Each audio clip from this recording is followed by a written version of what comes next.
आप देख रहे हो आर्वम में अक्षता नंदगोपाल। और जैसे मतलब कमेंट्स में रिक्वेस्ट हुआ था कि मैं इंट्रो करूं हिंदी में, थोड़ा सा कोशिश कर रही हूँ।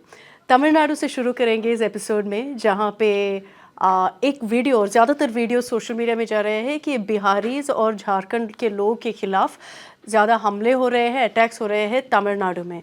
तो क्या वो सच है, क्या ये वीडियोस फेक है या रियल है, उसके बारे में हम बात करेंगे। और सच क्या है उसके बारे में भी हम बात करेंगे।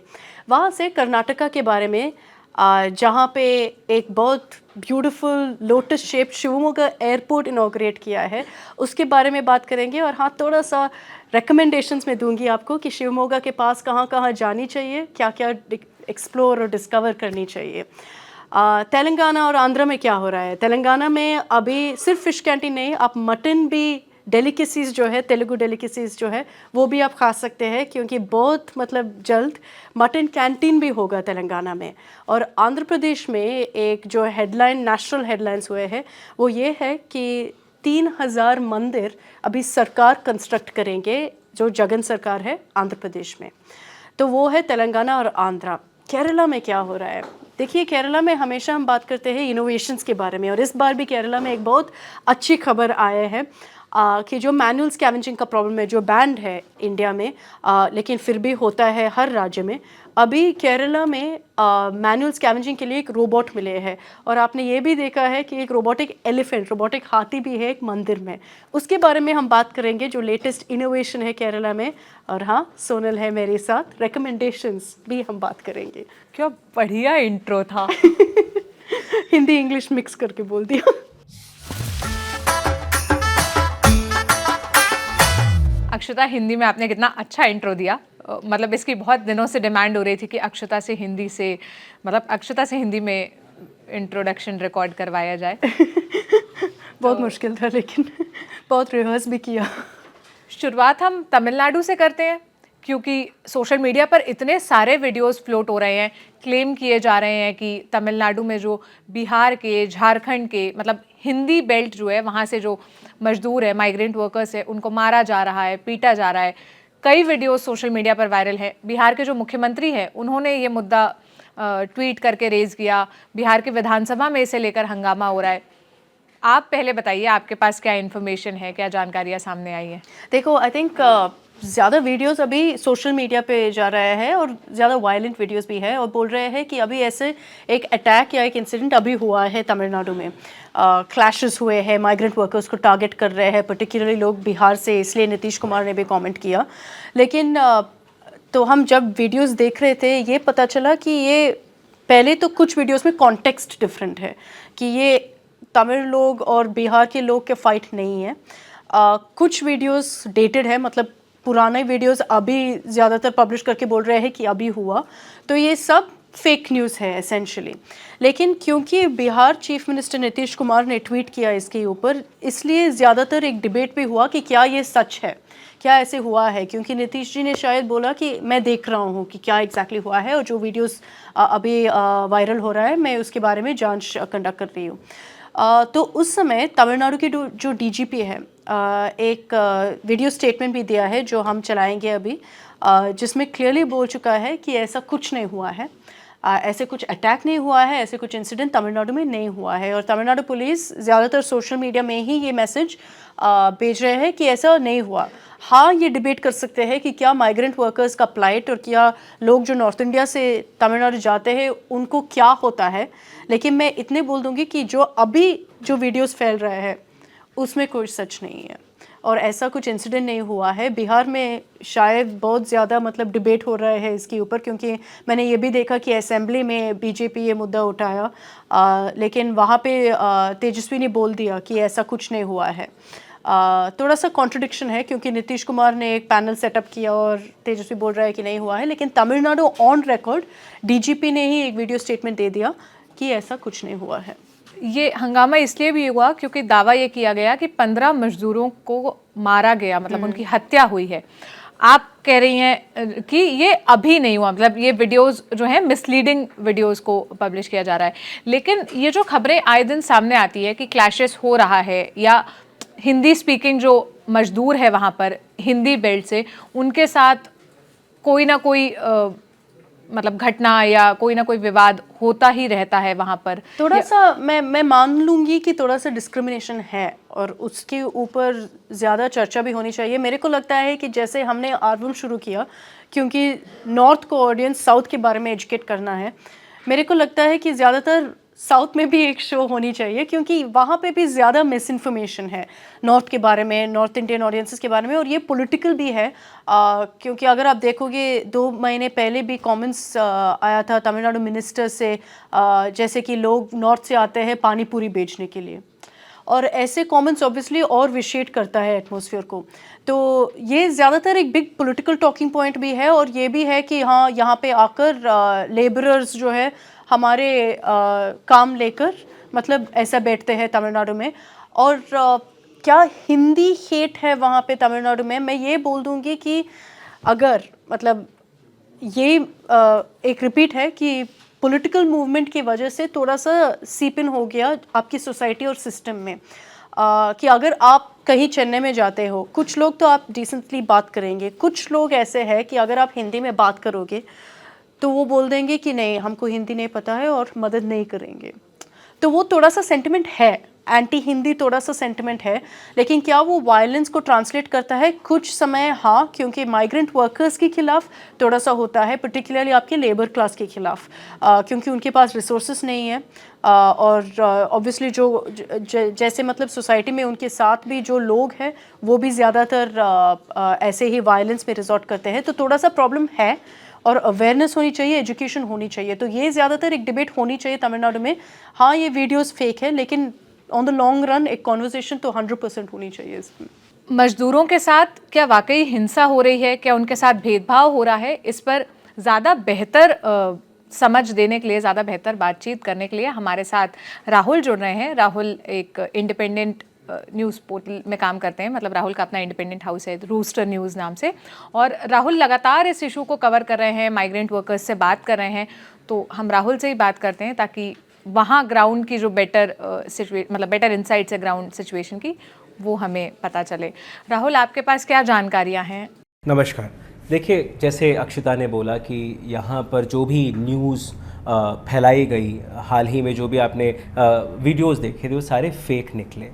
इसके साथ साथ आप इसको राजनीति के साथ भी जोड़ के देखना चाहिए, बिकॉज़ कई महीनों से तमिलनाडु की जो सरकार है वहाँ पे लॉ एंड ऑर्डर सिचुएशन बहुत ख़राब है। एक प्रोपागेंडा चलाया जा रहा है कि तमिलनाडु में लॉ एंड ऑर्डर जो है ठीक नहीं है। ये दिखाने की ज़रूरत यहाँ के कुछ एक पॉलिटिशियन कर रहे हैं। लेकिन इसके आगे जो मज़दूर बाहर से आते हैं, चाहे वो झारखंड हो, वेस्ट बंगाल हो, बिहार हो, उत्तर प्रदेश हो, कई जगहों से, हरियाणा से भी आते हैं, तो इतने सारे लोग जब यहाँ आते हैं उसका एक मकसद है, जो कि सबसे पहले तो आप ये देखिए उत्तर भारत का जो पर कैपिटा इनकम है और जो दक्षिण भारत का पर कैपिटा इनकम है, इसमें बहुत बड़ा फासला है। यानी उत्तर भारत में अगर आप लाख रुपए सालाना कमा रहे हैं, दक्षिण में आते साथ आप 2-2.5 लाख रुपए कमा रहे हैं, यानी आपकी आमदनी दुगनी हो जाती है। तो मैं कई लोगों से बातचीत कर चुका हूँ, कई मज़दूरों से जाके बात करी, कई ऐसे लोग हैं जो इंडस्ट्रीज़ चलाते हैं तमिलनाडु में, उनसे भी मैं बात करता हूँ। तो उनसे मुझे ये समझ में आता है, एक तो तमिलनाडु में लेबर की बहुत ज़्यादा शॉर्टेज है। उसका कारण ये है कि यहाँ पर जो एजुकेशन है वो बहुत बड़े स्तर पर काम करा है, यहाँ की जो लिटरेसी रेट है वो बहुत ही बेहतर हुई है, राइट। तो यहाँ पर जब आदमी एक ग्रेजुएट हो जाता है, वो छोटे काम नहीं करना चाहता है, वो कहता है मुझे वाइट कॉलर जॉब चाहिए। तो यहाँ पे इतना जो इंडस्ट्री डेवलप हुआ है, अगर आप बिहार की और तमिलनाडु की बात करें, बिहार के पूरे इंडस्ट्रीज़ की वैल्यूएशन सिर्फ 6,000 करोड़ है। अगर 10 से 11 आदमी एक फैक्ट्री में काम करता है तो बिहार बताता है कि ये हमारा इंडस्ट्री है। तो वहाँ पर नौकरियाँ कम है, वहाँ पर अपॉर्चुनिटीज़ कम है। आप झारखंड चले जाइए, वहाँ पर मजदूर को नौकरी मिलती है 500 रुपये दिन की दिहाड़ी की भी, तो भी 10 दिन से ज़्यादा उनको काम नहीं मिल पाता है। लेकिन उसी 500 रुपये को लेके अगर वो यहाँ पर काम करते हैं, उनको 365 दिन नौकरी मिलती है। तो यानी उनको एक फ़िक्स सैलरी हर महीने मिल जाती है। तो ये एक पहला पॉइंट है जो कि वो इतनी दूर चल के आते हैं और यहाँ पे काम करते हैं। जब मैं मालिकों से बात कर रहा था जिनकी फैक्ट्रीज़ हैं, दुकानें हैं, इन लोगों से जब बात कर रहा था, उनका साफ तौर पर ये कहना था कि हम नॉर्थ इंडियन जो मजदूर हैं उनसे संतुष्ट है, बहुत खुश हैं, क्योंकि वो 11 महीने सॉलिड काम करते, कभी बीच में छुट्टी नहीं लेते, उनको घर नहीं जाना होता है। तो मैं अगर किसी को हायर कर रहा हूँ तो 11 महीने के लिए मैं शांत हूँ। वही अगर मैं तमिलनाडु के किसी मजदूर के साथ काम करता हूँ तो उसका शादी है, कुछ है, तो वो छुट्टियाँ लेता रहता है, तो वहाँ पर मेरे को कंफर्टेबल मैं नॉर्थ इंडियन वर्कर के साथ हूँ। लेकिन एक चीज़ और है यहाँ पे जो डिबेट है वो ये नहीं है कि नॉर्थ इंडियन मजदूर यहाँ पे आके काम करें। डिबेट ये है कि जो नॉर्थ इंडियन मजदूर हैं उनको किस तरह से आप एक्सप्लॉइट कर रहे हो। यानी सुबह 5-6 बजे उनके लिए बसेस आ जाती हैं साइट से, उनको लेके जाया जाता है, रात के 8-9 बजे वापस आपको छोड़ा जा रहा है, यानी 12 से 14 घंटे तक वो लोग काम कर रहे हैं। यहाँ के जो लोग हैं, यहाँ के जो मजदूर हैं, वो यही कह रहे हैं कि देखिए हम तो 8 घंटे काम करते थे और 8 घंटे का हमें इतना फलाना मेहनताना मिलता था, तो यही मेहनताना आप उनको भी दीजिए। आप ये कह रहे हैं कि 12 घंटे उनसे काम लेंगे लेकिन मेहनताना भी हम कम देंगे, तो हमको तो काम ही नहीं मिल रहा ना, हमारी नौकरियां छिन रही हैं, जो हमारे हक का जो नौकरी था वो ले जा रहे हैं। लेकिन इसमें एक और चीज़ है, जो राजनीतिकरण जो किया गया है, जैसे नीतीश जी ने जो लिखा है, या फिर यहाँ के कुछ एक लोकल लीडर्स हैं, सीमान हो गए और बाकी लोग हो गए, जो बार बार ये कहते हैं कि नॉर्थ इंडियन से खतरा है एंड ऑल। यहाँ पे कुछ एक ऐसे इंडस्ट्रियल बेल्ट्स हैं, अगर उत्तर भारतीयों को हम वापस भेज देते हैं किसी कारणवश, वो इंडस्ट्रीज ठप हो जाएंगी, क्योंकि यहाँ पर लेबर है ही नहीं। मुद्दा एक और है, जो केंद्र शासित जितने भी बैंक्स हैं या फिर जो सरकारी जितनी भी नौकरियां हैं, ये भी उत्तर भारत के लोगों को मिल रही है, उस पे ज़्यादा बड़ा विवाद है। क्योंकि यहाँ के, जैसे मैंने शुरू में ही बताया, जो यहाँ के लोग हैं वो वाइट कॉलर जॉब चाहते हैं, पढ़े लिखे हैं और चाहते हैं कि हमें भी सरकारी नौकरी मिले। लेकिन वो नौकरियाँ जैसे कि रेलवे की नौकरी है, टिकट काउंटर पे आप जाएँ तो एक नॉर्थ इंडियन वहाँ पे अगर बैठा हुआ है, यहाँ से कोई आदमी जिसको तमिल ही आती है, हिंदी नहीं आती है, वो किस तरह से वह टिकट मांगेगा? ये तो बहुत बड़ी बात है। इससे कहीं दूर दराज किसी गांव में एक बैंक है, स्टेट बैंक ऑफ इंडिया या फिर इंडियन बैंक, ठीक है, वहाँ पर किसी को पैसे जमा करने, पैसे निकालने हैं, बुज़ुर्ग महिला है, उसको नहीं आती अंग्रेज़ी, उसको नहीं आती हिंदी, लेकिन वहाँ पर जो बाबू बैठा है वो हिंदी ही बोलते हैं, तो कैसे आप कम्युनिकेट करेंगे? तो क्या आपको लगता है राहुल कि एक थोड़ा सा मतलब एक हिंदी हेट भी है तमिलनाडु में? क्योंकि अगर अभी इस वीडियोस के बारे में बात करते हैं, 2-3 हफ्ते पहले एक और वीडियो था जो वायरल हो रहा था ट्विटर पे, जहां एक ट्रेन के अंदर कुछ आर्ग्यूमेंट शुरू हो जाता है, जो तमिल के लोग तमिल में बात कर रहे हैं, कुछ लोग हिंदी में बात कर रहे हैं, और फिर जो आदमी है वो बोल भी रहे हैं तमिल में बात करो। तो वैसे क्या एक सेंटिमेंट भी है हिंदी हेट के जो माइग्रेंट लेबरर्स विटनेस करते हैं? इसको आप हिंदी हेट की तरह नहीं देखें, इसकी जो ज़मीनी जो प्रॉब्लम्स हैं उसको देखिए। जो वो आर्ग्यूमेंट का वीडियो था वो तो वायरल हुआ, लेकिन उसके पीछे की सच्चाई कितने लोगों ने समझी वो नहीं पता। जब आप एक ट्रेन में यात्रा करते हैं, एक तो होता है ओपन बोगी, एक होता है रिजर्वेशन वाला। जनरल, अब आपके पास टिकट नहीं है, आपने टिकट रिजर्वेशन नहीं किया, और रिजर्वेशन बोगी में जब आप जाके बैठ जाते हैं, ठीक है, अब मजदूर है वो 50-50, 100-100 की तादाद में अंदर जाते हैं, तो जिसने रिजर्व किया उसी सीट में अगर वो लोग जाके बैठ गए, और जब आपने उनको बोला कि भैया ये मेरी रिजर्व सीट है, आप उतरिए, खाली करिए, तो आप आर्ग्यूमेंट में आ जाते हैं। तो ऐसे कई वीडियोज़ यहाँ पर जो है फैल रहे हैं, और हुआ भी है। जैसे कि ऐसा नहीं है कि सिर्फ नॉर्थ इंडियंस ही गलत है, साउथ इंडियंस गलत नहीं है, ऐसा भी नहीं है। कई इस तरह के वीडियोस से भावुक हो जाते हैं, उनको ये होता है, उनका सेंटिमेंट हो जाता है, देखिए उत्तर भारतीय आए हैं इस वजह से हमारी नौकरी चले गई, तो अब ये लोग हमारे दुश्मन हैं, जो कि महाराष्ट्र में किसी ज़माने में हुआ था, हिंदी विरोध वहाँ पे भी हुआ था। ऐसा ही कुछ यहाँ पे शुरू हुआ है अभी। अगर सरकार चाहे अभी इस चीज़ को संभाल सकती है। सरकार को उसके लिए काफ़ी सारे बदलाव लाने पड़ेंगे, काफ़ी सारा डेटा कलेक्ट करने का, जो कि बहुत आसान भी है, मैं उस पर भी आऊँगा। लेकिन यहाँ पर जैसे 2-3 दिन पहले मेरी बात हुई किसी 2 लोग जो बाहर से आए थे, बिहार से आए थे, तो कहते सर हम तो कल उतरे हैं, हम लोग चल के आ रहे थे, कुछ एक लड़कों ने हमें पकड़ा, थप्पड़ वप्पड़ मारे, तो हमको कुछ समझ नहीं आया, हमारी जेब से 800 रुपये ले लिए। ठीक है, ये यहीं की बात नहीं है। अगर आप यहाँ का कोई आदमी उत्तर भारत पहुँचता है जिसको ज़ुबान नहीं आती है, वहाँ के जो लोकल गुंडे लोग होते हैं वो शायद इनके साथ भी ऐसी बर्ताव करेंगे। लेकिन इन चीज़ों को लेके अगर आप इसको आप समस्या की तरह देखें तो उससे बड़ी बहुत सारी समस्याएं हैं। जैसे कि हमारे पास डेटा नहीं है, कितने लोग आए तमिलनाडु में, कितने लोग यहाँ से जा रहे हैं, कि कोई किसी प्रकार का डेटा नहीं है। झारखंड से कितना आया, छत्तीसगढ़ से कितना आया, बिहार से कितना आया, इसका डेटा कलेक्ट करने का जिम्मा स्टेट सरकार और केंद्र के सरकार दोनों के ऊपर आता है। यानी आपके पास जो ई श्रम कार्ड है उसको रखिए, ठीक है, उस ई श्रम कार्ड को इस तरह से आप प्रोग्राम करिए कि जब वो आते हैं और जिस भी जगह वो नौकरी करते हैं उसका डेटा वो जो नौकरी देने वाला इंसान है उसको कलेक्ट करके रखे, ठीक है। इसी तरह से जब वो वापस जाते हैं तो कितना आदमी वापस गया उसका एक डेटा हमारे पास आता है। दूसरी बात, यहाँ के जो लोगों का जो विरोध है वो ये है कि जो वाइट कॉलर जॉब है वो यहीं के लोगों को मिलनी चाहिए और ये हर एक स्टेट की मांग रहती है हमेशा। तो जैसे कि हर एक स्टेट की मांग रहती है, जैसे कि रेलवे की नौकरी है, या फिर महाराष्ट्र का कोई एक बैंक है जो तमिलनाडु में काम कर रहा है, या फिर आप मान लीजिए पंजाब सिंध बैंक है जो यहाँ पे काम कर रहा है। काम भले ही वो पंजाब का बैंक कर रहा है, काम भले ही वो महाराष्ट्र का काम कर रहा है, लेकिन वो एक अलग स्टेट में काम कर रहे हैं। जब आप अलग स्टेट में काम कर रहे हैं, उस स्टेट के लोग को आप सर्व कर रहे हैं, तो वहीं के लोग ज़्यादा होने चाहिए। यानी आप 60-40% रख लीजिए, लेकिन यहाँ पर उल्टा हो रहा है। यहाँ पर 80-90% अगर बाहर के लोग हैं और इक्का दुक्का 10% लोग अगर तमिलनाडु के, तो डेफिनेटली वो विरोध आएगा। तो फिर क्या आपको लगता है कि सरकार कुछ कर रहे हैं इसके ऊपर? क्योंकि मैं इसलिए पूछ रही हूँ, आपने इतने ज़्यादा लूप होल्स हाईलाइट किया, लेकिन ज़्यादातर अगर आप स्टेटमेंट्स देखोगे सरकार के तमिलनाडु में, वो भी थोड़ा सा मतलब एग्रेसिव होते हैं इस लेबर फोर्स के खिलाफ। और जैसे मैं बता रही थी, एक कमेंट भी था, पानी पूरी सेलर्स बोलते थे, जितने भी नॉर्थ इंडियंस आते हैं सिर्फ पानी पूरी बेचते हैं। लेबर फोर्स के खिलाफ भी जैसे आप बता रहे थे, सीमांत का भी कमेंट्स है इसके ऊपर। देखिए, ये राजनीतिक पार्टी बयान दे रही है या फिर एक राजनेता दे रहा है, ये आपको देखना पड़ेगा। हाल ही में एक यहाँ का एक कैफ़े है, मैं उसका नाम नहीं लेना चाहता, बहुत बड़ा चेन है, ठीक है। उस चेन में जितने भी लोग थे वो सारे नॉर्थ इंडियंस थे। तो सीमान साहब कहते हैं, देखिए जो इतना बड़ा पॉपुलर चेन है उसमें भी हिंदी भाषी लोग काम कर रहे हैं। तो उस ओनर का एक जवाब था, कहता है मैं कल सारे नॉर्थ इंडियंस को बाहर निकाल दूंगा, एक छोटा सा काम कर दो, आप मुझे तमिल लेबर रिप्लेस करके दे दो, अगर आप दे दोगे तो मैं कर दूंगा।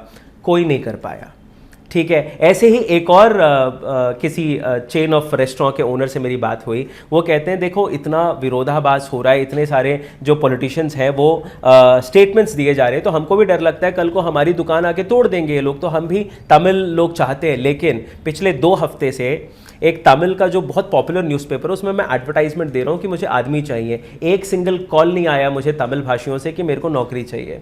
तो जब लेबर की इतनी कमी है तो हमें जो मिलेगा हम तो रखेंगे, राइट। एक बात यह है। दूसरी, सरकार क्या कर रही है? सरकार इस बारे में कुछ नहीं कर रही है, ये मैं बहुत साफ तौर पर कह रहा हूँ, क्योंकि सरकार को ये मॉनिटर करने की ज़रूरत है कि कितना आदमी वहाँ से आ रहा है और क्या उन लोग को सही सहूलतें मिल रही हैं, क्या वो सही तरह से रह रहे हैं, क्या जहाँ वो रह रहे हैं उनको तमाम सुविधाएं मिल रही हैं या फिर नहीं मिल रही हैं। यानी आप तो सिर्फ इस तरह से कर रहे हैं कि कोई गुलाम आपके पास आ गए और आप उनके साथ जितना जैसा मर्जी काम ले लीजिए, थोड़ा बहुत पैसा दे दीजिए और कहीं पर भी उसको टिका दीजिए। मैंने कुछ एक चीज़ें मतलब खुद से जाके मैं देखा है, तो जिस तरह से वो लोग रहते हैं कि कमरा है, छोटा सा कमरा है, उसमें 10-10, 12-12 लोग रह रहे हैं, ठीक है। एक टीन के शेड के नीचे 50-50, 100-100 लोग रह रहे हैं, राइट। जब इस तरह की चीज़ें होती हैं तो यकीनन क्या एक तमिल लेबर को आप इस तरह से रख पाएंगे? क्या उनको भी इसी तरह से कम पैसा देके 12-12 घंटे काम करवा पाएंगे? तो ये सारी चीज़ों का जो जिम्मेदारी होती है वो एक सरकार की होती है। जब आपके स्टेट में आपके इंडस्ट्रीज़ में काम करने के लिए लोग आ रहे हैं तो उनके वेतन का, उनका काम करने के समय का, उनका रहना सहना सब सरकार को देखना होता है। अगर सरकार ये सारी चीज़ें, छोटी छोटी बेसिक नेसेसिटीज़ जो होती हैं उस पर मॉनिटर करने लगे तो शायद जो बाहर से लोग आते हैं वो भी थोड़ा सा संवेदनशील होंगे, उनमें भी बर्ताव चेंज होएगा, यहाँ के जो लोग हैं उनका भी बर्ताव चेंज होगा। यानी लोगों को ये समझने की ज़रूरत है, उनके बगैर आप नहीं मूव कर सकते, आप नहीं चल सकते। और इनको भी ये समझने की ज़रूरत है कि अगर आप, जैसे मान लीजिए एक छोटा सा एग्जाम्पल मैं आपको देता हूँ, जितने भी यहाँ के लोग हैं वो ये कहते हैं जी बीजेपी उत्तर भारतीयों को यहाँ लेके आ रही है और एस्टैब्लिश कर रही है और कल को उनके हाथ में इलेक्शन कार्ड पकड़ा दिएगा और ये लोग बीजेपी को वोट करेंगे और सत्ता बदल जाएगी।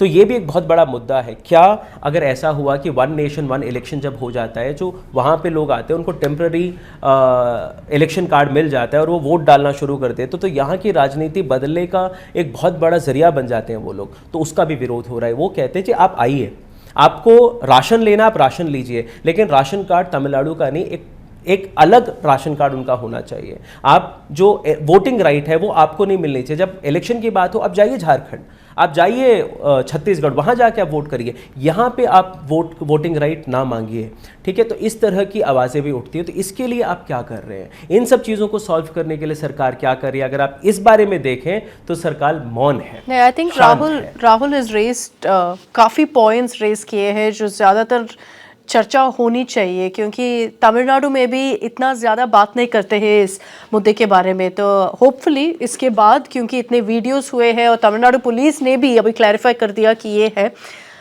लॉन्ग रन में और ज़्यादा मतलब विद ग्रेटर विजन, और जो इश्यूज है जो राहुल बता रहे थे उसके ऊपर भी थोड़ा सा चर्चा होनी चाहिए।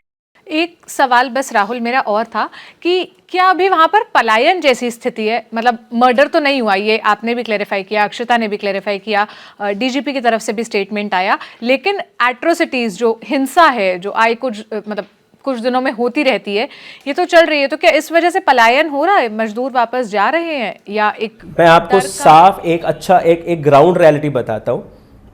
यहाँ पे लोग बहुत सभ्य हैं, यहाँ पे किसी भी तरह का हाथापाई इस लेवल पे नहीं होती। जो मैंने बताया, छुटपुट घटनाएं हर जगह होंगी।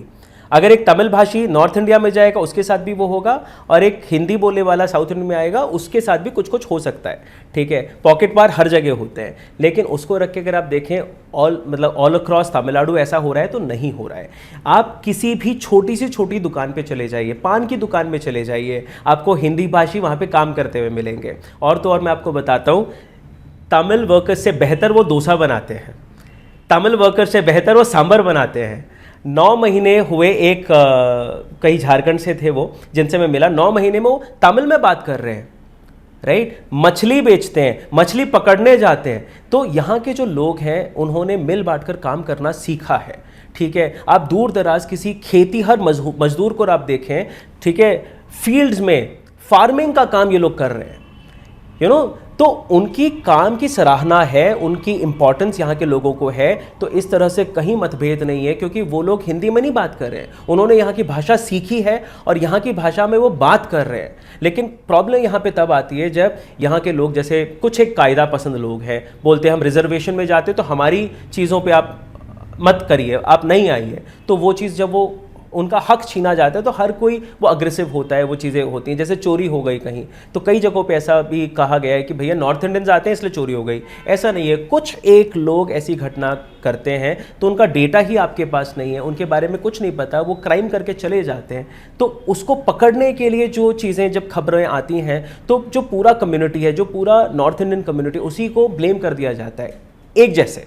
तो वो गलत है। बहुत सीधे लोग हैं जो नॉर्थ से आते हैं, बहुत अच्छे मतलब मेहनती लोग हैं, उनके लिए सिर्फ ये है कि वहाँ पे उनको नौकरी नहीं मिल रही है, जहाँ पे उनको पैसा मिल रहा है, जहाँ पे उनको इज्जत मिल रही है, जहाँ पे उनको, आप मानेंगे नहीं, जो लॉकडाउन का समय था, ऐसी कई फैक्ट्रीज थी यहाँ पर तमिलनाडु में जिन्होंने बोला हम नहीं भेजेंगे अपने लेबर्स, उनको बोला आप यहीं रहिए, उनको राशन दिया, उनको रहने का जगह दिया, खाना पीना दिया, बोले मत जाओ, आप रहो यहाँ पर। जैसे ही लॉकडाउन खोला वो काम करना फिर से शुरू करे। जितने ही लोग यहाँ से गए भी, जिस तरह से बाकी स्टेट से जो माइग्रेंट वर्कर्स की व्यथा थी जो हमने देखी थी, वैसी व्यथा तमिलनाडु में नहीं थी। यहाँ की सरकार ने जगह जगह मुहाम लगाए, जगह जगह कैंप्स लगाए, उनको खाना पीना दिया, उनको रहने का दिया, और उन सभी का घर जाने तक की व्यवस्था करी, ट्रेन टिकट्स करके दी, हर चीज़ यहाँ पे ऑर्गेनाइज थी।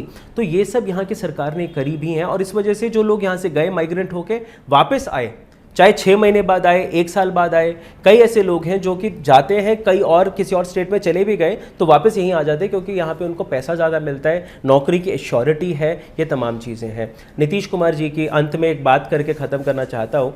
जो सवाल उठाते हैं आप कि वहाँ पर हमले हो रहे हैं, तो आप भी एक अकाउंटेबिलिटी लीजिए कि आपका इतना बड़ा राज्य है, आप अपने राज्य की जो जिस तरह से इंडस्ट्रीज़ को डेवलप होना चाहिए, जिस तरह से बाकी नौकरियां पैदा करनी चाहिए, उस पे आप क्यों नहीं जवाब देते हैं? तो आपका मजदूर जब बाहर जाता है, कहीं काम करता है, और जो आप लिख रहे हैं statement, being a chief minister of a state, क्या आपने उस स्टेटमेंट को चेक किया?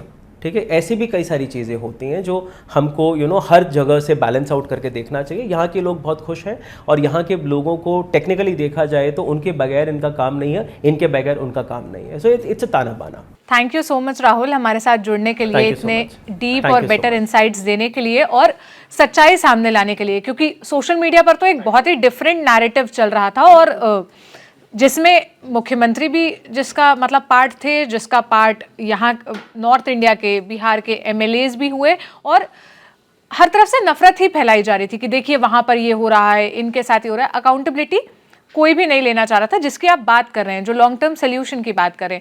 तो बहुत शुक्रिया हमारे साथ जुड़ने के लिए। हम आगे भी आपसे कांटेक्ट करते रहेंगे अगर तमिलनाडु की कोई खबर आई और हमें ग्राउंड सिचुएशन पता करनी हो तो। Thank you so much.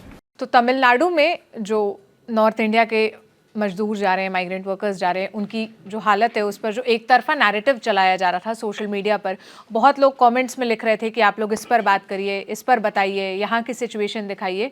तो अक्षता ने और राहुल ने मिलकर ये पूरी प्रॉब्लम राहुल ज़्यादा क्योंकि राहुल ग्राउंड पर है ना, और जो भी रिपोर्टर ग्राउंड पर हो उसके पास, आई थिंक मेरे पास जो इन्फॉर्मेशन है वो मतलब जो लेबरर क्लास का है उनके बारे में क्या प्लाइट था वो पता नहीं था, तो राहुल उसके बारे में ज़्यादातर टच किया था। मेरे नॉलेज वही है कि मेरे एक्सपीरियंस क्या था जब मैं वहाँ से यहाँ आई, या जो मैंने चेन्नई में देखी हूँ उसके खिलाफ, मतलब उसके बारे में जो मेरे फर्स्ट पर्सन एक्सपीरियंस है वो मैं बता सकती हूँ।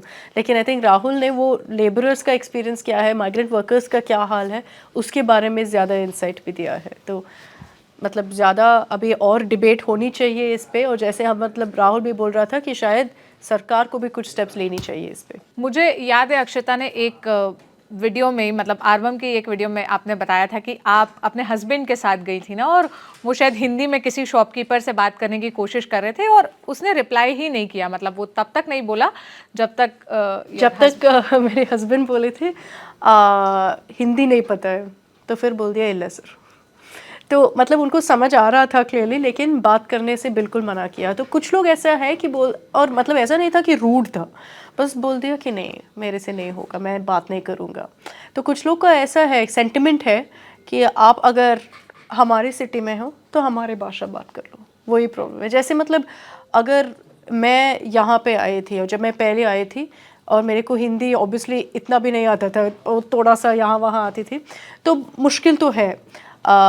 लेकिन क्या आपको एनफोर्स करते हैं? नहीं, तमिलनाडु में भी ऐसे नहीं करते हैं। कुछ लोग तो बोलते हैं कि नहीं मेरे को हिंदी मेरे को पता नहीं, जानता नहीं और मेरे को बात भी नहीं करनी है।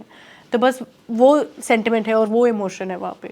लेकिन मुझे लगता है हम सबको ये समझने की ज़रूरत है कि अगर कोई भी अपना घर, अपना राज्य, अपना शहर, अपना क्षेत्र छोड़कर जा रहा है तो वो किसी मजबूरी में ही जा रहा है, कुछ बेहतर के लिए ही जा रहा है, अपने लिए, अपने परिवार के लिए, कि वो 4 पैसे कमाए, अपने घर की कंडीशन ठीक करे। और हर जगह ये मतलब ऐसे ही चलता है। आप हर चीज़ को सरहदों में नहीं बांट सकते ना, कि वहाँ वाले यहाँ ना आए, यहाँ वाले वहाँ ना आए, वो हमारे संसाधन पर नहीं, मैं मानती हूँ कि वो आई थिंक बहुत स्ट्रॉन्ग इमोशन है तमिलनाडु में, तमिल के ऊपर, भाषा के ऊपर, कल्चर के ऊपर।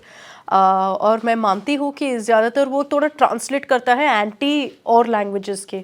अगर आप देखोगे चेन्नई में आप मलयालम में बात करोगे, ज़्यादातर लोग मलयालम में बात करेंगे, तेलुगु में बात करेंगे, कन्नड़ा में भी बात करेंगे, और उतना ज़्यादा एक कोल्ड रिस्पॉन्स नहीं मिलेगा जितना हिंदी के लिए है। और ये इसलिए क्योंकि मतलब आपकी राजनीति की वजह से, और वो थोड़ा आपकी सोसाइटी में भी प्रॉब्लम हो गया। मैं मानती हूँ कि ये ऑब्वियसली एक प्रॉब्लम है जो हम एड्रेस करनी चाहिए। तमिलनाडु में एक बहुत स्ट्रॉन्ग सेंटिमेंट है तमिल के ऊपर, और वो थोड़ा सा एंटी हिंदी भी हो गया इसकी वजह से। तो जिन सॉल्यूशंस पर अक्षता ने बात की, राहुल ने बात की, हम आखिर में उम्मीद यही कर सकते हैं कि जो राजनेता हैं जिनकी ये जिम्मेदारी है वो इस जिम्मेदारी को समझें और इस पर काम करें। हम इसी के साथ ये टॉपिक यहीं पर ख़त्म करते हैं। आपकी क्या राय है? आपने क्या देखा? कभी आपके साथ क्या एक्सपीरियंस हुआ? आप हमसे कमेंट में शेयर कर सकते हैं। हम आगे बढ़ें अगले राज्य की तरफ। कर्नाटका की बात कर लेते हैं, क्योंकि कर्नाटका से भी एक वायरल वीडियो आया और मुझे लगता है वो वायरल वीडियो तो सच ही है कि ब्राइब लेते हुए बीजेपी एमएलए के बेटे पकड़े गए ना, और कितना 81 लाख रुपीस ऐसे एलिजिडली के वो मांगे थे। ओवरऑल 8 करोड़ है, ओवरऑल मतलब कैश में 8 करोड़ था, क्योंकि उनको पकड़ा गया था रेड हैंडेड जब वो ब्राइब ले रहा था आई थिंक 40 लाख का। क्या पूरा मैटर क्या है ये? तो ये एक्चुअली एक बीजेपी एमएलए के बेटा है, वीरूपक्षप्पा का नाम है बीजेपी एमएलए का, जो एक दावणगेरे डिस्ट्रिक्ट है, वहाँ पे एक कॉन्स्टिट्यूएंसी को रिप्रेजेंट करते हैं। उनके बेटे जो है उनको अरेस्ट कर दिया है कर्नाटका के लोकायुक्त आई थिंक यहाँ पे भी है ज़्यादातर states में। लोकायुक्त, हाँ। जो लोकायुक्त हाँ बोलते हैं, वहाँ पे लोकायुक्ता बोलते हैं। तो कर्नाटका लोकायुक्ता ने उनको पकड़ा रेड हैंडेड जब वो 40 लाख का ब्राइब ले रहा था। फिर उसके बाद रेड्स किया था उनके रेसिडेंस प्रॉपर्टीज़ के ऊपर, और ज़्यादातर आई थिंक 8 करोड़ का कैश मिला ओवरऑल। 8.1 to 8.02 ऐसा कुछ है। तो ऑब्वियसली इसके ऊपर, क्योंकि अभी 1 महीना कुछ है इलेक्शंस के लिए, तो इसलिए ज़्यादातर राजनीति हो रहा है। लेकिन बहुत लोग यही पूछ रहे हैं कि ये बीजेपी एमएलए का इस्तीफा कब मांगेंगे। मतलब बम्बई सरकार अगर आप देखोगे अब तक कुछ एक्शन नहीं लिया। वो एक चेयरमैन भी है Karnataka soaps and detergents company बोलकर, तो वहाँ से रिज़ाइन कर दिया और उस चिट्ठी में बोल दिया कि मेरे ऊपर जो भी एलिगेशंस है सब मतलब फॉल्स है, ऐसा कुछ नहीं है, हमने कभी करप्शन में ऐसे इंडल्ज नहीं किया। लेकिन तो मतलब मामला जो है सब आउट इन द ओपन है, सबको पता है कि एग्जैक्टली क्या हुआ है, क्योंकि वीडियो पे है, रेड हैंडेड है जो ब्राइब ले रहा है। और अभी जो रेड्स में 8 करोड़ भी मिल गया, तो इसके ऊपर कांग्रेस भी पूछ रहे हैं बीजेपी से, क्योंकि हमने ज़्यादातर अभी तो दिल्ली में इतना ज़्यादा देख रहे हैं लिकर स्कैम के ऊपर, तो इसके साथ कर्नाटका में भी कनेक्ट करके बोल दिया कि ईडी सीबीआई यहाँ तक कब पहुँचेंगे, इसके खिलाफ क्या एक्शन लेंगे। तो कर्नाटका लोकायुक्ता अभी जो बेटे हैं उनको अरेस्ट भी कर दिया है। तो देखते हैं ये मामला भी कैसे बढ़ जाएगा। और वो रिश्वत किस चीज़ के लिए ले रहे थे, किस काम के रिश्वत लिए? ब्राइब को हिंदी में रिश्वत कहते हैं। अच्छा, टेंडर के लिए था। और हमने बात भी किया, जो विधायक है उनसे बात भी किया, लेकिन इंडिया टुडे में बात किया था। विधायक, इम्प्रेसिव। हाँ, थोड़ा तो पता है।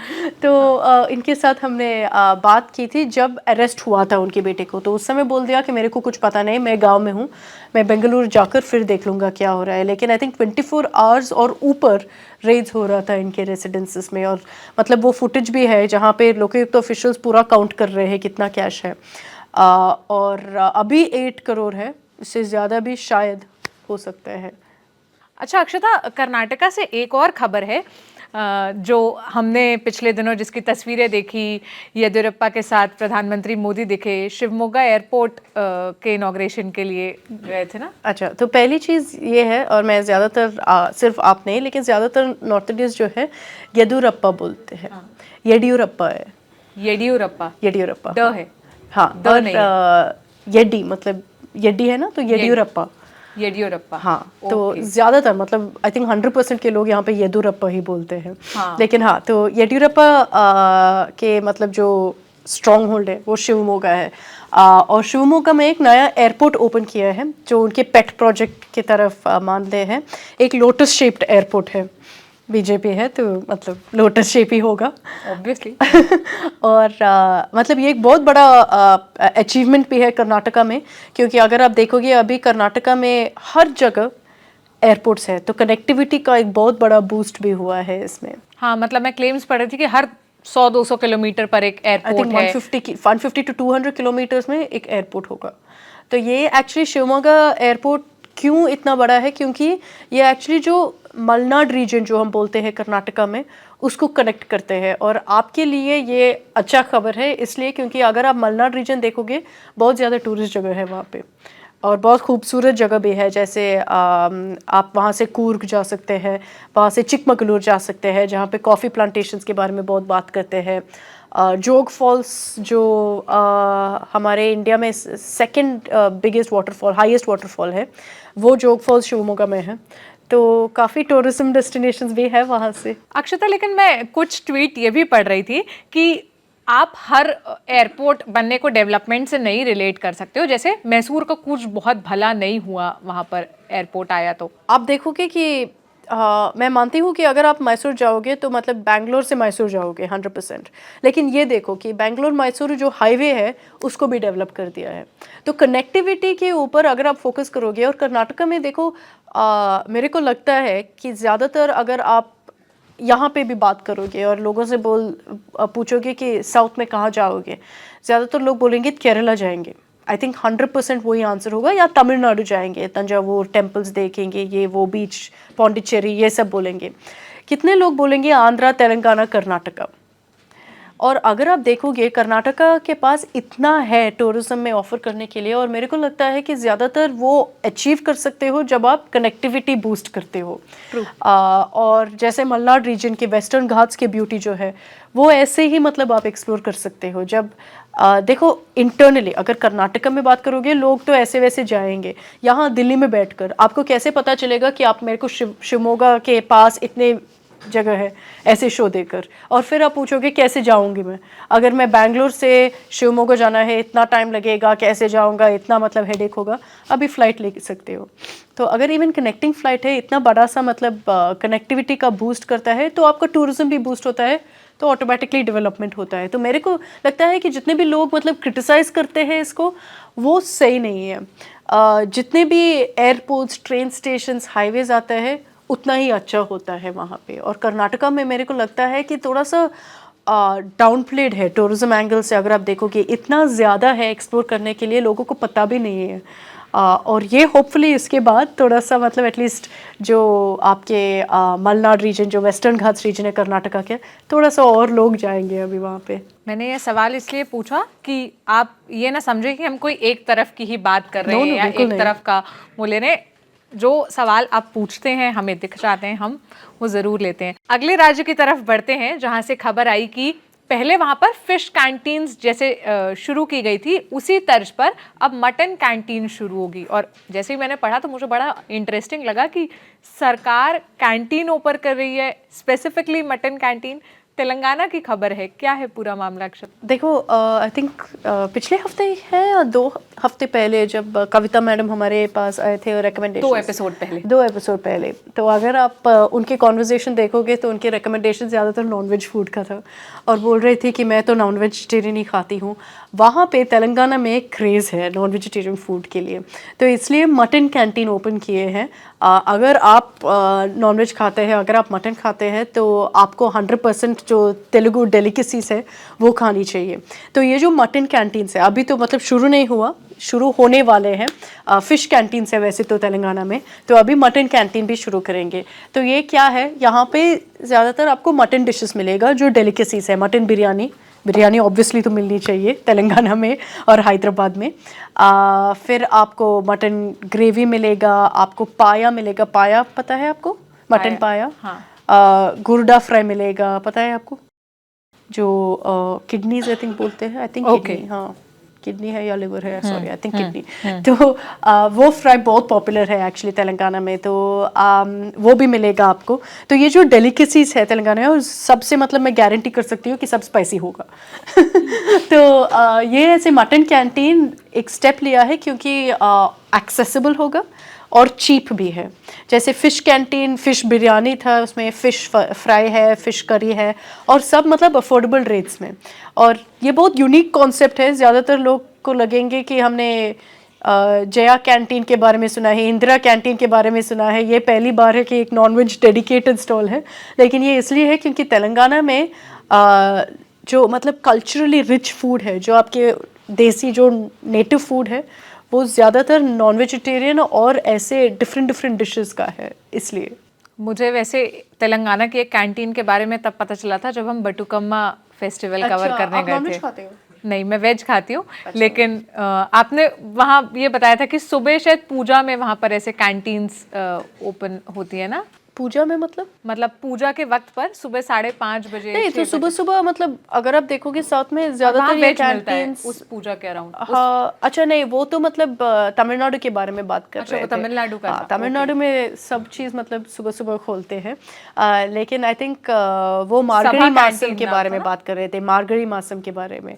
तो मार्गरी टाइम में हाँ वो कैंटीन्स है, वो मतलब बहुत डिफरेंट है। ये तो डेली कैंटीन्स जैसा होगा, जहाँ पे लंच मिलेगा, डिनर मिलेगा, और सिर्फ मटन रिलेटेड रिलेटेड चीज़ें? मटन रिलेटेड थोड़ा सा मतलब चिकन सब कुछ मिलेगा, लेकिन जो हाईलाइट है आपका वो मटन ही होगा।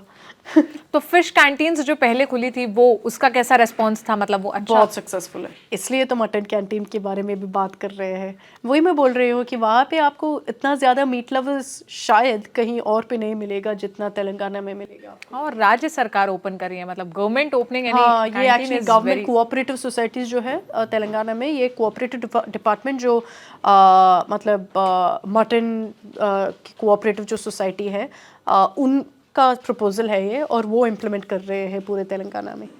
तो नेक्स्ट टाइम आपको पता है तेलंगाना जाकर फिश कैंटीन मटन कैंटीन जाओ और मिनिमम प्राइस। तो ये अपडेट और ये खबर हमने इसलिए ली कि जो मीट लवर्स हैं या जो नॉनवेज खाते हैं उनसे जुड़ी हुई है और कुछ यूनिक एलिमेंट दिखा। अब बढ़ते हैं केरला की तरफ, वहाँ आंध्रा से कर भी ले।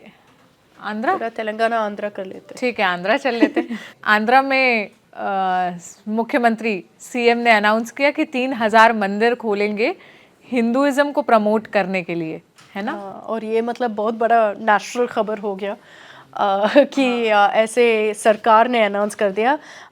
Deputy chief minister actually announce किया था। और बोल रहे थे कि जगन मोहन रेड्डी के ऑर्डर से ये डिसीजन लिया है कि 3000 टेम्पल्स को पूरे स्टेट में, आई थिंक 26 डिस्ट्रिक्ट्स है आंध्र प्रदेश में, तो सब डिस्ट्रिक्ट में एक मंदिर होगा ही होगा। तो वो सरकार मिशन बनाएगी, है और सरकार बनाएंगे, मतलब वॉलंटरी फंड्स भी लेंगे। जो भी वॉलंटरी ऑर्गेनाइजेशंस आते हैं और बोलते हैं कि हमको डोनेट करना है, जैसे अगर आप देखोगे एक ट्रस्ट है वेंकटेश्वरा ट्रस्ट जो है, जो तिरुमला तिरुपति में भी इन्वॉल्व है। वो जो ट्रस्ट है वो भी मतलब ज़्यादातर इस पे डेडिकेटेड है कि वेंकटेश्वरा टेम्पल्स हम आंध्रा में डेवलप करें। तो उनके कंट्रीब्यूशन भी है आई थिंक 10 लाख और सो। तो सबका कंट्रीब्यूशन है, और उसके ऊपर जो बजट में एलोकेटेड है अमाउंट, वो सब मिला के ये 3000 मंदिर बनाएंगे, और जितने भी मंदिर अभी है उसको भी डेवलप करेंगे। तो जो सरकार का स्टेटमेंट था उसकी वजह से मेरे को लगता है कि ज़्यादा नेशनल न्यूज़ बना, क्योंकि आपको उतना नहीं दिखेगा कि सरकार ऐसे डायरेक्टली बोल देंगे कि हमको हिंदुइज्म प्रमोट करना है, हमको हिंदुइज्म प्रोटेक्ट करना है। क्योंकि एज ए नेशन तो हम सेक्युलर हैं और सेक्युलरिज्म की बात करते हैं, तो आप किसी एक धर्म को प्रमोट करने की या कोई एक धर्म के हाँ, और वैसे तो मतलब बहुत काफ़ी डिबेट हुआ है आंध्रा में, क्योंकि जगन मोहन रेड्डी क्रिश्चियन है। और लेकिन सरकार ने ये स्टेप लिया है क्योंकि उनको बोल रहे हैं कि हर डिस्ट्रिक्ट में एक मंदिर होनी चाहिए, ताकि जितने भी हिंदूज हैं उनको एक मंदिर का एक्सेसिबिलिटी हो। और ये एक बहुत बड़ा और अच्छा स्टेप इसलिए है क्योंकि अगर सरकार ले रहे हैं तो जितना भी आपका प्रॉब्लम्स है, और मैं बात कर रही हूँ कास्ट का प्रॉब्लम्स, वो भी मिटा सकता है क्योंकि आपकी सरकार डायरेक्टली इन्वॉल्व है।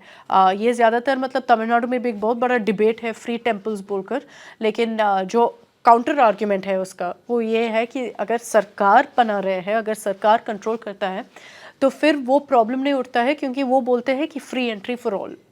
ऐसा नहीं कर सकते हो कि एक कास्ट को और दूसरा को नहीं मिलेगा। तो वो भी आंध्रा में थोड़ा सा एटलीस्ट इम्प्रूव हो सकता है। कुछ टाइम बाद ऐसे क्या जो बाकी समुदाय के लोग रहते हैं वो नहीं डिमांड करेंगे कि हमारे लिए भी कुछ खोलिए, हमारे लिए भी कुछ बनाइए? तो सरकारी पैसों से मंदिर, मस्जिद, सही है, चर्च और ये बनाना मतलब देखना पड़ेगा, क्योंकि अगर आप देखोगे एक्चुअली आंध्र प्रदेश में जो नैरेटिव है ज़्यादातर हाईलाइट हुआ था कि टेम्पल अटैक्स कितने हुए हैं आंध्रा में, और ज़्यादा हुआ है मतलब हेडलाइंस में।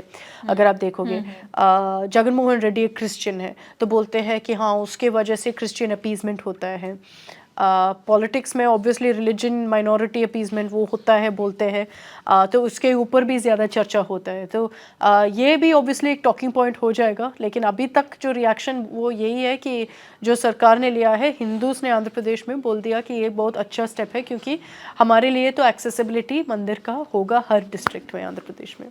जब ये खबर पढ़ी मैंने तो मुझे अपनी कुछ दिन पहले, जब मैं यहाँ दिल्ली में पीएम हाउस है जो प्रधानमंत्री नेहरू का जो पहला घर था, अब उसको पीएम हाउस के रूप में डेवलप कर दिया, और हर प्रधानमंत्री के मतलब कुछ कुछ उनका पर्सनल लिखा हुआ या उनके स्टाफ्स वहाँ पर हैं, आम लोग भी घूमने जा सकते हैं। तो वहाँ एक सेक्शन था टेम्पल्स ऑफ मॉडर्न इंडिया। वहाँ मुझे एक किस्सा ये पता चला कि नेहरू को किसी मंदिर के इनॉग्रेशन में इन्वाइट किया गया था। उस वक्त वो प्रधानमंत्री थे देश के। उन्होंने मना कर दिया जाने से और कहा कि ये एक गलत मैसेज देगा कि मैं एक पॉलिटिशियन हूँ, मैं एक पोजीशन पे हूँ और मैं ऐसे पोजीशन से किसी भी धर्म की तरफ अपना झुकाव दिखाऊं। फिर जब पहला डैम बना तो उन्होंने उसको नाम दिया था कि this is the temple of modern India, मतलब नए भारत का टेम्पल ये है। तो एक वो खबर मुझे ऐसे मतलब कॉन्ट्राडिक्टरी या ऐसे फ्लैशबैक टाइप याद आया। खैर हम बढ़ते हैं केरल की तरफ। केरला से भी बहुत इंटरेस्टिंग खबर आई इस बार, पूरा हफ्ता बहुत इंटरेस्टिंग खबरों का रहा। एक वीडियो तो वायरल हुआ हाथी का, और ललिन टॉप पे भी हमने लगाया, जो रोबोटिक हाथी है। मंदिर में पूजा करने के लिए रोबोटिक हाथी को लाया गया। ये तो आई थिंक पहली बार है कि केरला के एक मंदिर में एक रोबोटिक एलिफेंट रखे हैं, क्योंकि वहाँ पे, और हमने आरवम में भी पिछले एपिसोड में बात की कि कितना कल्चर है कि वहाँ पे जितने भी मंदिर है वहाँ पे एक हाथी होगा, क्योंकि वो वर्शिप करते हैं। तो अभी एक रोबोटिक एलिफेंट रखे हैं। ये त्रिशूर में है। त्रिशूर बहुत पॉपुलर है, एक टेम्पल टाउन है केरला में। और एक मंदिर में एक ऐसे एक हाथी है जो 5 लाख के बजट में कंस्ट्रक्ट किया था। उसका वेट है 800 किलोस, उसका हाइट है 11 फीट। तो ये जो एलिफेंट है, इनका नाम है इरिंजडपल्ली रामन। इसका मतलब तो क्या हुआ? कुछ नहीं, मतलब उसका नाम नाम वही ही है बस। हाँ। और अच्छा। एक कस्टमरी रिचुअल भी है जहाँ पे एक हाथी जब मंदिर में है, आप देखे भी होंगे इमेजेस में कि वो मतलब एक बहुत बड़ा गोल्ड प्लेट जैसे रखते हैं फ्रंट में, फिर मतलब पूरा पूजा करते हैं। वो रिचुअल भी कर दिया इस रोबोटिक एलिफेंट के लिए। तो ज़्यादातर लोग, मतलब ऑब्वियसली एक टूरिज्म डेस्टिनेशन भी हुआ है क्योंकि क्यूरियोसिटी है, लेकिन उसके ऊपर भी लोग बोल रहे हैं कि ये एक एक्चुअली सोल्यूशन हो सकता है, क्योंकि हमने भी पिछले एपिसोड में बात की कि कैसे टॉर्चर होते हैं इस हाथी को। और कुछ स्टोरीज ऐसे है कि लोगों को भी मतलब जो महूट है जो उनको संभालते हैं और देखते हैं, उसका मौत भी हुए हैं। काफ़ी इंसिडेंट्स है, त्रिशूर में ही हुए हैं ऐसे।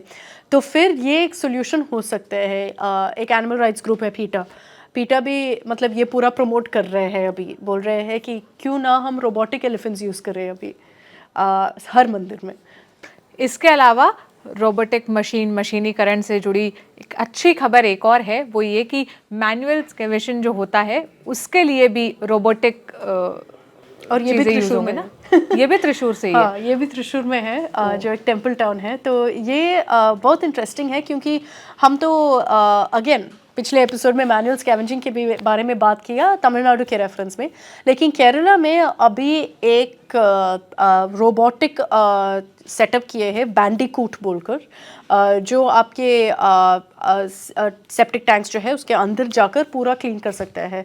तो उसका लुक ऐसा है कि एक आर्म्स है, उनका कैमरा है, आप उसको अलर्ट भी दे सकते हैं जब हार्मफुल केमिकल्स है, टॉक्सिक केमिकल्स है अंदर, तो वो सब करता है। तो मतलब बहुत यूनिक सा एक सेटअप है, और ये एक गेम चेंजर हो सकता है पूरे देश के लिए। और ज़्यादातर मतलब अच्छी बात यही है कि मतलब केरला में थोड़ा सा बहुत डिफरेंट इनोवेशंस आप देखते रहोगे, और ये भी सरकार के बैकिंग से हुआ है। जो एक्चुअली ये पूरा रोबोट है ये पहले भी डेवलप हो चुका था, लेकिन अभी इम्प्लीमेंट किया है केरला गवर्नमेंट ने, और बोल रहे हैं कि अगर ये सक्सेसफुल है तो हम और जगह में करेंगे। तो जो मैनुअल स्कैवेंजिंग का प्रॉब्लम है जिसमें इतना मौत हुए हैं डिस्पाइट बीइंग बैंड, अभी उसका एक सोल्यूशन भी आया है इसकी वजह से। तो ये एक्चुअली रोबोट है, एक ट्रॉन यूनिट बोलते हैं, ट्रॉन यूनिट रोबोट, जो डेवलप किए हैं सालों पहले। कोशिश किया था एक एक्सपेरिमेंटल बेसिस से, तिरुवनंतपुरम में यूज़ किया था, एर्नाकुलम में यूज़ किया था, लेकिन अभी फुल फ्लेज त्रिशूर में यूज़ किया है। ये सिर्फ केरला या तमिलनाडु की प्रॉब्लम है, पूरे देश की प्रॉब्लम है। कई फिल्मों के जरिए इस मुद्दे को उठाने की कोशिश की है। अगर आपने आर्टिकल 15 जो हिंदी में बनी थी देखा होगा, तो उसका जो पहला सीन है वो मतलब उससे ऐसे बहुत कूड़े कचड़े और ऐसे नाली वाली टाइप से जाने से, और ऐसा काम अक्सर नीची जाति के तथाकथित जो जिनको कहा जाता है कि ये लोअर कास्ट से हैं, उन्हीं लोगों को करना पड़ता है, उन्हीं लोगों को दिया जाता है, और एक उनकी ही पर्टिकुलर कास्ट मौत है जो होती तमिलनाडु में पर्टिकुलर करते हैं। और अगर तमिलनाडु में बहुत बड़ा प्रॉब्लम है ये, केरला में जब से बैन हुआ है ज़्यादा मतलब अवेयरनेस हुआ है, क्योंकि लिटरेसी मतलब जो स्टेट का लिटरेसी रेट है वो अच्छा है, तो उसकी वजह से उतना ज़्यादा नहीं हुआ। लेकिन ये केरला से एक स्टार्टिंग पॉइंट हो सकता है पूरे देश के लिए। क्योंकि केरल पहला राज्य है, और उम्मीद करते हैं कि ये जो रोबोटिक जो एक्सपेरिमेंट हुआ है ये सफल हो और पूरा देश इस मॉडल को अपनाए। ये सभी के लिए ही बेहतर है। अब बढ़ते हैं मेरे फेवरेट सेगमेंट रिकमेंडेशंस की तरफ। अक्षता, इस हफ्ते आपके पिटारे में क्या है? तो मैं सोच रही थी कि अगर आपने कभी मटन फ्राई तेलंगाना में नहीं खाया हो या तेलुगु डेलिकेसी नहीं खाए हो तो वो ज़रूर मैं रेकमेंड करूँगी। बुक्स में एक बुक है जिसके ऑथर है कावेरी नंबीशन। जिस बुक का नाम है वो है the scent of pepper. It's based on the story of Kodagu. और मेरे को लगता है कि ऐसे जो मतलब एक फिक्शनल स्टोरी है, एक नॉवल है, लेकिन इससे अब अगर आप पढ़ोगे तो फिर आपको थोड़ा सा कल्चरली भी थोड़ा सा सेंस मिलेगा कि कैसा होता है वहाँ पे लाइफ, और क्या क्या मतलब प्रैक्टिसेस है, क्या रिचुअल्स है। तो scent of pepper by Kaveri Nambisan, वो भी एक अच्छी बुक है। वो इंग्लिश में है, पता नहीं कि ये हिंदी में ट्रांसलेशन है कि नहीं इस किताब का। कोई बात नहीं, अगर हिंदी में नहीं भी होगा तो भी अंग्रेजी में पढ़ लिया जाएगा। और अच्छा, एक मूवी रिकमेंडेशन है, हाँ। नानपगल नेरते मयकम, जो नेटफ्लिक्स में है, ममूटी का फिल्म है। बहुत इंटरेस्टिंग मूवी क्या है। नाम बताया आपने? ननपगल नेरते मयकम। तो ये एक्चुअली जो फिल्म है ना बहुत डिफरेंट है। आप देखोगे, देख लो, एक्चुअली नेटफ्लिक्स में है। और अगले हफ्ते मेरे को बोल दो कि क्या आपको लगा, और आप भी बताइए कमेंट्स में देखकर कि एंडिंग के बारे में आपको क्या लगता है कि, और मैं ज़्यादातर हिंट्स नहीं ड्रॉप करूँगी, लेकिन देख लीजिए और कमेंट्स में बताइए कि आपको क्या लगता है इसके ऊपर, एंडिंग के ऊपर जो एनालिसिस है। मेरे पास रिकमेंडेशन के पिटारे से एक नॉर्थ और साउथ का, जो मैं अक्षता को बताई थी, बहुत अच्छा एमैल्गमेशन हो सकता है, उसका एग्जाम्पल है मणि रत्नम की डायरेक्ट की हुई एक सीरीज़ है, नेटफ्लिक्स पर है, नवरस। हाँ, अंग्रेजी में नवरासा जिसको हमारे नवरासा लिए हाँ। कहते हैं। सिद्धार्थ है उसमें, उसका एक गाना है जिसको विशाल भारद्वाज ने ही गाया है, और दिल ए हाथ। आप यूट्यूब पे भी वो गाना सुन सकते हैं, लेकिन मैं तो रिकमेंड करूँगी कि आप प्लीज़ वो शॉर्ट स्टोरीज वाले जो सीरीज़ है वो देखिए। It's very beautiful, like very beautiful. आपने विशाल भारद्वाज की कोई फिल्म देखी, हैदर? हाँ हाँ, of course, I love Haider. Haider तो मैंने देखी हूँ, और आई थिंक काफी मकबूल, फिल्म्स है। मकबूल एक्चुअली ओमकारा, नहीं देखी हूँ। मकबूल भी आपको पता जरूर है, दे। हाँ, मतलब सब मैं बोलते नॉर्थ हैं मकबूल इंडियंस देखो। की तरफ से अक्षता को मेरे को भी लगता है recommendation। कि मकबूल मेरे को देखना चाहिए, तो वो मेरी होमवर्क है नेक्स्ट वीक के लिए। Amazon प्राइम पर और अवेलेबल है। आपको, आपका होमवर्क भी पता है आपको। मुझे मेरा होमवर्क भी पता है। कमेंट्स ले लें? हाँ, मैं सबसे पहला ले लेती हूँ, शंकर का है। उन्होंने लिखा है कि great episode, I saw each and every episode and waiting for Sunday for your programme. Sonal ji and Akshata ji, both are awesome. Please tell us about Kempegowda and about his history. One of the great fan of Arvum. I think Kempegowda के बारे में हमने बात की है पहले, आप देख लीजिए। आई थिंक 3rd और 4th एपिसोड वैसा कुछ है। मैं खोज कर लिंक लगा दूंगी डिस्क्रिप्शन में, आप चिंता मत करिए। एक कमेंट है मट्टा फ्लिक से, talk about AIIMS Madurai. AIIMS तो नहीं है मदुरई में अब तक, तो बात करने में क्या है, क्योंकि ये ज़्यादातर कंट्रोवर्सी है तमिलनाडु में, क्योंकि सेंट्रल गवर्नमेंट ने प्रॉमिस किया है एम्स मदुरई में। लेकिन अगर आप देखोगे वो पूरा साइट खाली है, कुछ कंस्ट्रक्शन नहीं हुआ है। और ये बहुत फेमस हुआ था क्योंकि उदयनिधि स्टालिन ने एक कैंपेन में एक ब्रिक लेकर, मतलब ऊपर होल्ड करके बोल दिया ये है आपका एम्स। तो इसके ऊपर मतलब बहुत बड़ा हमने वो हेडलाइन उस हुआ पर था, बात भी की थी बात और भी फोटो किया भी है। दिखाया और है। अभी ई रोड बाईपोल में भी वापस किया था, वो ब्रिक पकड़ के बोल दिया ये है एम्स। तो वो मतलब बहुत बड़ा टॉकिंग पॉइंट है। तो एम्स मदुरई नहीं है तो क्या बात करेंगे अभी। प्रसाद का कमेंट है कि the show is really addictive each weekend after watching Saurabh sir's Neta Nagri on Saturday. I eagerly wait for Sunday's Arvam show. Both sisters talk in such a way that it seems like having conversation with them. Please bring a light on Lok Sabha Reorganization Committee and its adverse effect on importance of South Indian states in Indian politics. Thank you. तो अगले हफ्ते क्या हम इस topic पर बात करेंगे? कर लेते हैं। डन, ठीक है। तो अगले हफ्ते हम रिसर्च करके, अपने हिस्से की पढ़ाई करके फिर इस पर बात करेंगे। तो एक कमेंट है बादल जी गोयल से, जो थोड़ा सा आई थिंक ऑफेंस लिया है मेरे वो कमेंट के ऊपर, Chennai express. Miss Akshata, coconut में लस्सी मिला के लाइन का meaning northern and southern India का ट्रेडिशंस को जोड़ने से है, traditions exchange. If that's the case then I happily agree कि ठीक है, मिक्स कर लो। हनी सिंह पंजाब से ताल्लुक रखते हैं और तो लस्सी है वहाँ पे, हाँ, famous। वहाँ लस्सी और वहाँ कोकोनट, तो वो अच्छा एक मिक्स जैसा था। ठीक है, मेरा हिंदी तो उतना अच्छा नहीं है तो मैंने लिरिक्स पूरा नहीं सुना, वो लाइन सुन के मैंने बोल दिया ये साउथ नहीं है।